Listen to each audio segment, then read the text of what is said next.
After working his way up to a well-paying corporate job in Tasmania, Australia, Richard East was living what most would consider the good life. Yet somehow he just didn't feel satisfied. Richard felt like something was missing, but what that may have been was unclear. "I knew I had to change, but I wasn't quite sure what that change would be," he said in an interview with Australia's ABC Radio Hobart. Richard decided that the best thing for him to do was make the most drastic change possible.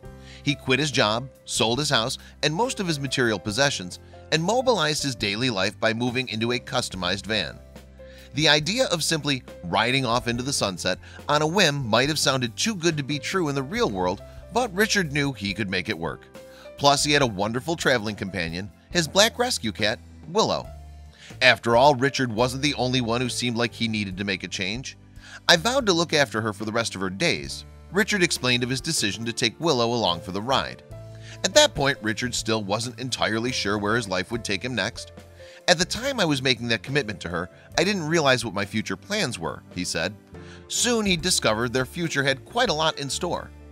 In May of 2015, instead of settling down in any particular place, Richard started using his newfound freedom to travel around the vast Australian wilderness. There was so much to do and so much to see. As crazy as it might have sounded, it quickly turned into a life that Richard and Willow adored. There wasn't anything quite like the feeling of being completely untethered to anything beyond a sense of adventure. From the get-go, the cat took it all in stride. "I don't think Willow really cared, to be honest," Richard recalled from the start of their trip. Perhaps it was because cats were naturally free spirits. After all, Willow wasn't the first cat to go on such a journey. According to Richard, Willow was far from the only cat to do something like that. "You'd be surprised how many cats are traveling around Australia as we speak," he said. "I've met quite a few people with their cats." But Richard and Willow had to bid adieu to their new friends. Their journey took them everywhere, from the Australian coasts, various deserts, and even the Great Barrier Reef. If everything worked out as planned, they still had a long way to go.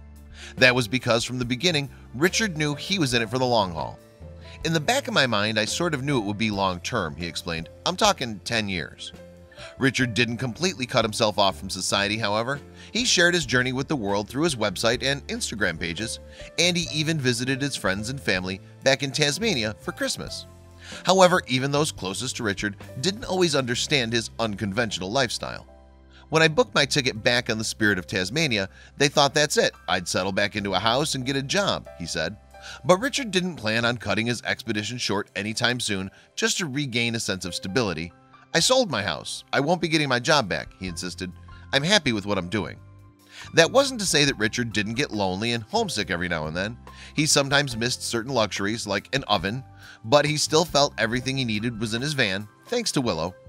"It's been made my home by my cat, pretty much," he said.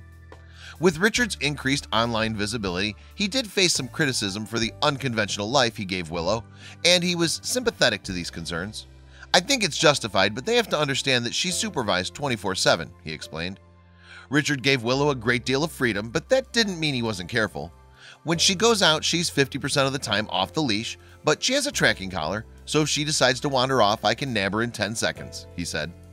Richard may not have been particularly wealthy, but he was far from poor. He was able to afford his nomadic lifestyle thanks to a combination of online sales, investments, and a few odd jobs he picked up during his travels.